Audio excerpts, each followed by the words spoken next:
My name is Sarah and I'm 34 years old. I gave my kidney to my baby brother. That's what big sisters do, right? We protect our little brothers. We sacrifice everything for family. But what I didn't know was that my brother had been planning something evil for months. 3 days after I woke up from surgery, he walked into my hospital room with papers in his hand and kicked me out of my own apartment. The pain in my chest hurt more than the cuts on my body. Then a doctor ran into the room. Her face was white with fear. What she screamed made my brother's hands start shaking. What she told us next would break everything I believed about family and show me a truth so horrible I almost couldn't breathe. Before I tell you what happened, leave a comment below. Would you give your kidney to your brother? I need to know I'm not the only person who trusted the wrong person. When I opened my eyes, everything was blurry. The room was spinning. White walls, bright lights that hurt my eyes. Machines making beeping sounds everywhere.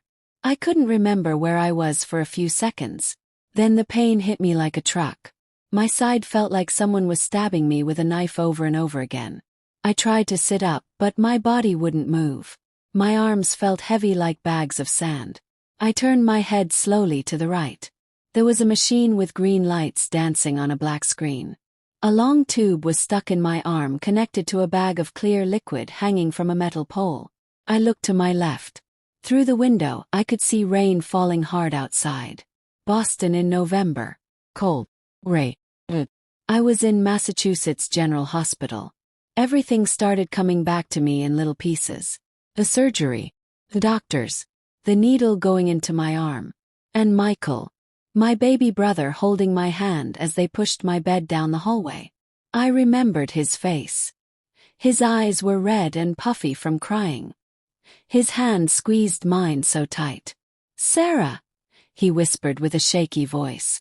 "You're saving my life. I'll never forget this." My mouth tasted like metal, like I had been sucking on old pennies.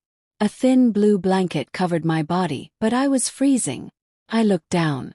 Under my hospital dress, I could see white bandages wrapped around my stomach. Underneath those bandages was a long cut across my left side. The place where they took my kidney. My kidney. For Michael. Because my little brother was dying. His kidneys had stopped working. The doctor said he needed a new one or he would die in 3 months. And I was a perfect match. What kind of big sister would say no to saving her baby brother? I pressed the red button next to my bed. My hand was shaking. A minute later the door opened. A nurse walked in. She was older, maybe 50, with short brown hair and tired eyes. Her name tag said Margaret Davis, RN. "Miss Collins," she said softly. "You're awake. How do you feel?" "Like someone cut me in half," I said. My voice sounded rough and scratchy. She smiled, but something was wrong with her smile. It didn't reach her eyes. "That's normal, honey. You just had major surgery yesterday. The pain will get better soon." Yesterday. I had lost a whole day. "Where's Michael?" Yes. "Where's my brother?"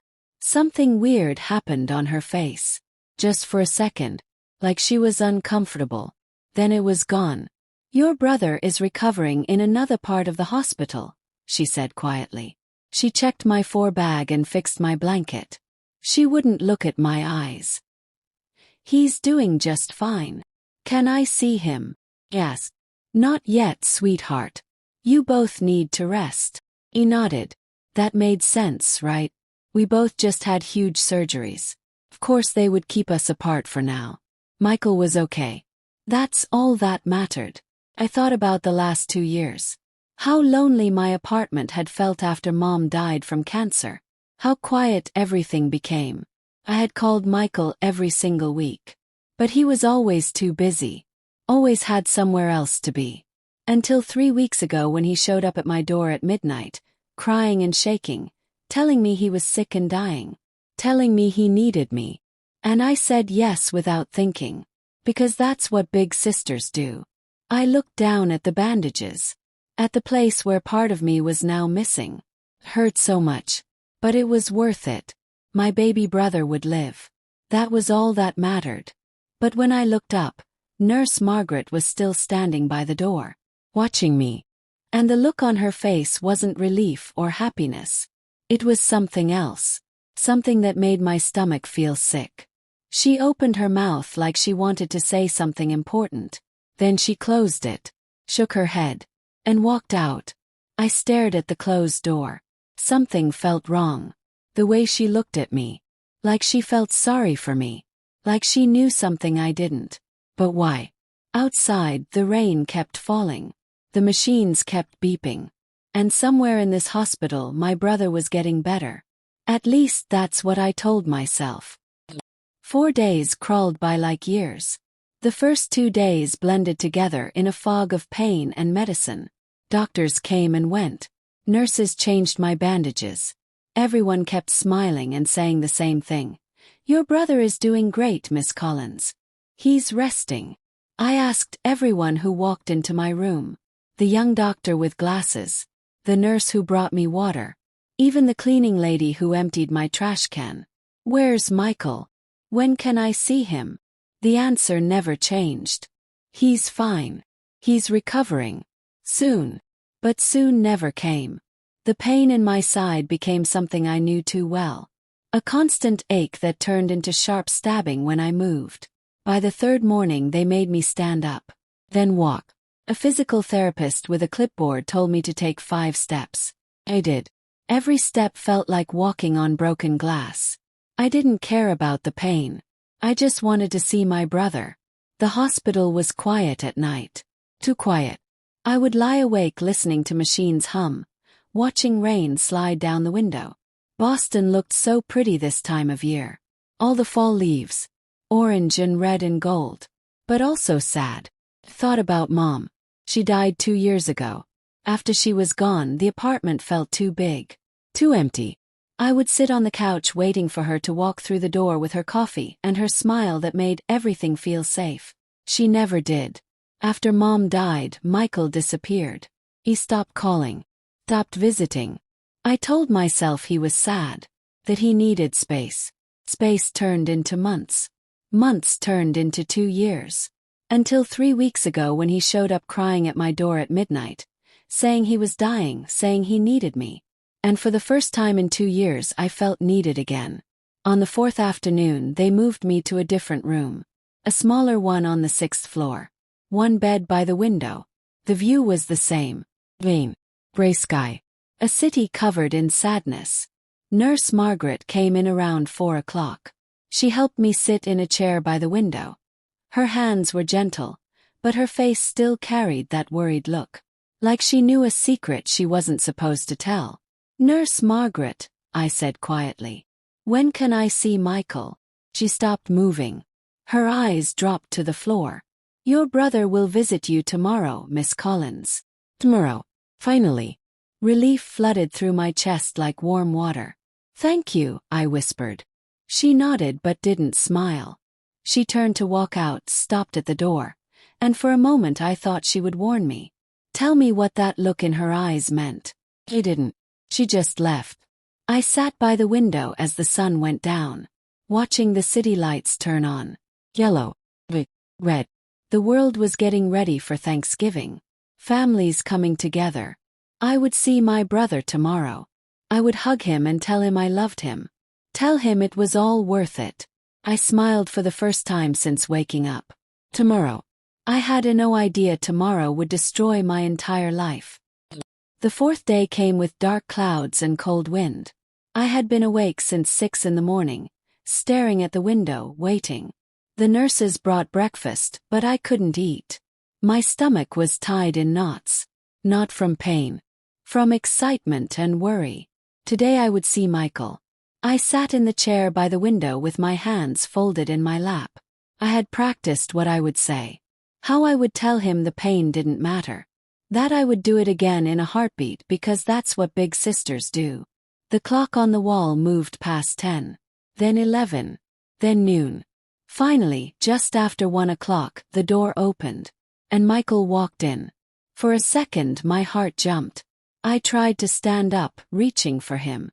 Michael. But he didn't move toward me. He stood in the doorway with his hands in the pockets of an expensive gray suit. His hair was perfectly styled. His shoes were shiny and new. He looked like he was going to a business meeting, not like someone who just had major surgery. I looked at his stomach, his side, waiting to see bandages. There was nothing. "Where are your bandages?" I asked, confused. He didn't answer. He just looked at me with cold, empty eyes. Then I saw them. Two people stepped into the room behind him. A woman in a black suit, maybe 40 years old, carrying a leather folder. And a younger woman with long blonde hair staring at her phone. "Michael," I said slowly, my voice shaking. "Who are these people?" The woman in the black suit stepped forward. Her smile was fake and sharp. "Miss Collins, my name is Victoria Hayes.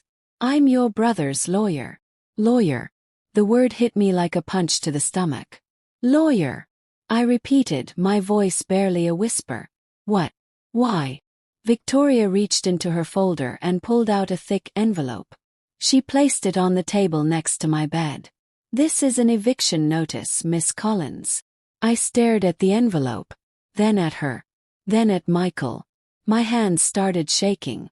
"I don't understand. You signed your apartment lease over to your brother before the surgery," Victoria said calmly, like she was reading a grocery list. "The property now belongs to him." The words didn't make sense. "No," I said, shaking my head. "Those were medical papers. Hospital forms. Read the fine print, sis," Michael said. His voice was flat, cold, like he was talking to a stranger. I looked down at the envelope. My hands were shaking so hard I couldn't open it. "Michael," I whispered, tears filling my eyes. "What's happening?" "You're being moved to Riverside Care Home," he said, checking his watch like he was bored. "It's an assisted living place. I already paid for 3 months. Assisted living." He was putting me in a nursing home. Like I was some old lady he didn't want anymore. I felt something break inside me. Not loud, quiet, like glass cracking under ice. "But I gave you my kidney," I said, my voice cracking. "I saved your life." Michael tilted his head. And for the first time I saw something flash in his eyes.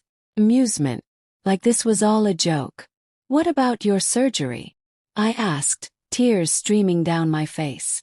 "What about your new kidney?" He smiled. It wasn't a kind smile.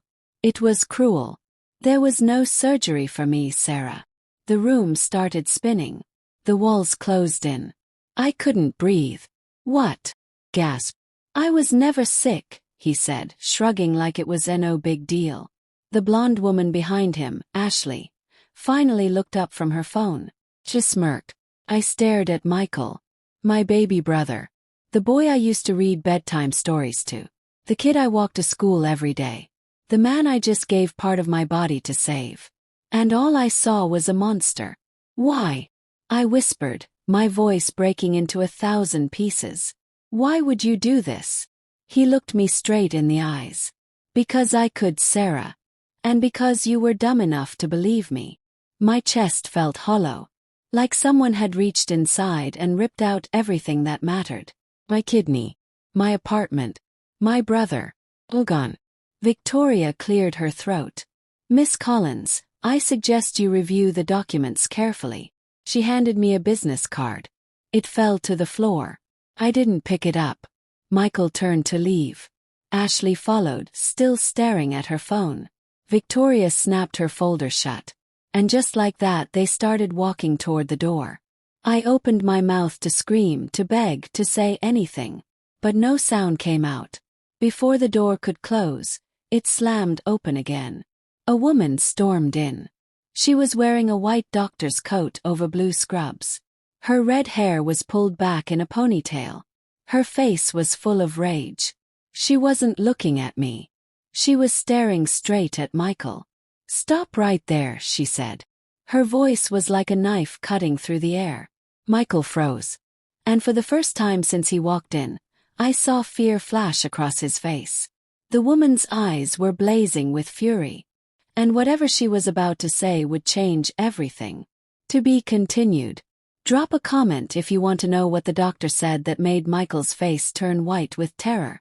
And subscribe to Women's Revenge for part 2 of this shocking story.